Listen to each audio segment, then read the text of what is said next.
Hello darlings!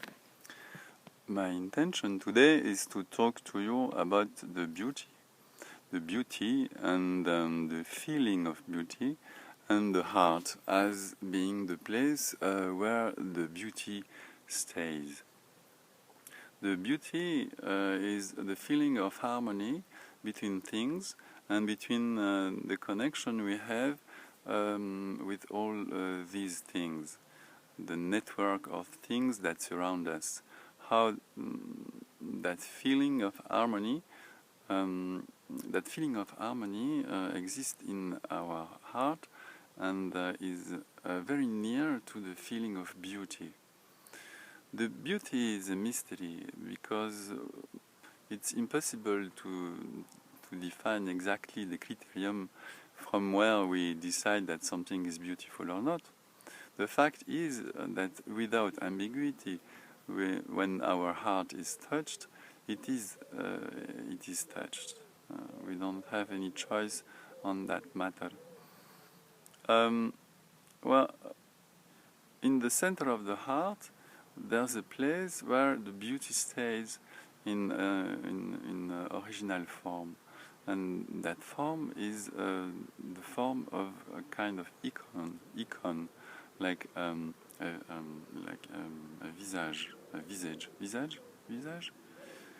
In fact, it is our own face. Sorry, it's our own face, as the Zen master says. It's our face before the birth of our own parents. We can find some representation of that face in many religions. For instance, the traditional icons of the Orthodox Christianity, or some paintings of Buddha, Vairocana. These are different. In many religions, we can find some pictures of that face. We can meditate on that face, and we can identify ourselves with that face and remember that that face is in fact inside of us. The problem in the connection between the heart and the mind is the fact that when the light of the mind try to understand the mystery of the heart, that light cannot penetrate the mystery of the heart, and then some struggle appears between the mind and the heart. The heart will resist to the penetrative motion of the mind and create in the mind a doubt. So the mystery became a doubt in the mind, like a cloud that the mind will see on the heart, but that's the way these two interact. So that's the first suffering, the suffering of the mind, unable to understand the mystery of the heart.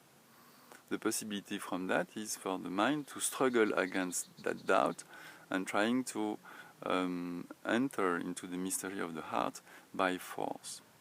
On the other hand, the heart itself is also hurt by that violence from the mind, and so hurt that the heart can explode in little pieces, like the fragments of a mirror, and these pieces are projected by the mind on the faces of people we meet and we fall in love with. In itself, the heart is totally accomplished. The beauty inside of the heart is totally accomplished. But when that explosion occurs, the heart suddenly have a feeling of inaccomplishment, and then have a kind of aspiration to get back the fragments that are missing. And the mind can use very complex strategies also for reconstructing the icon of the heart. But in fact, the best way to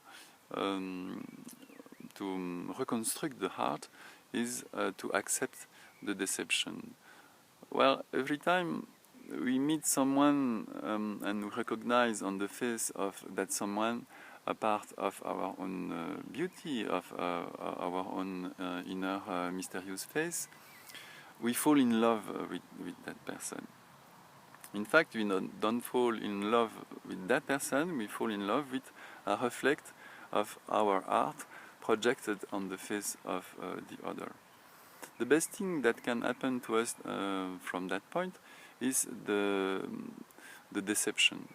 It can occur when the object of our love leaves us or doesn't want to give back our love, whatever that might mean, or dies, and for so many reasons. And what happens then is that the support of the fragment doesn't exist anymore, and then the fragment will come back into the heart spontaneously. And the feeling corresponding to that is the deception, the deception of love. If we take a really good care, if we pay attention of that feeling just after the deception, if we don't struggle against that deception, if we don't project immediately that fragment of the heart on somebody else's face, but we just feel that feeling inside of the heart, we can recognize that that feeling is very peaceful. In fact, it is the feeling of the heart being reconstructed.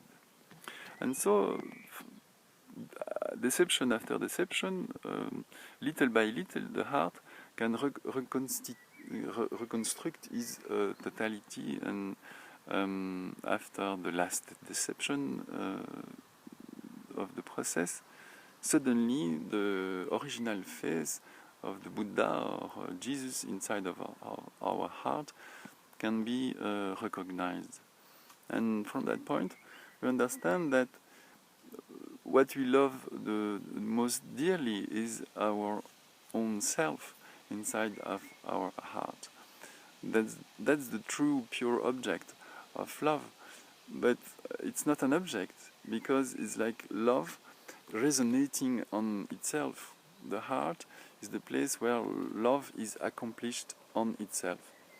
And from that point, we can experience peace, and we are not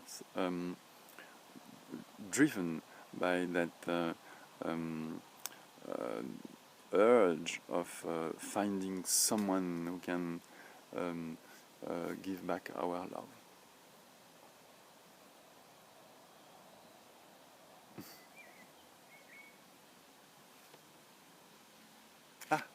There it is. Thank you for your attention, and see you soon.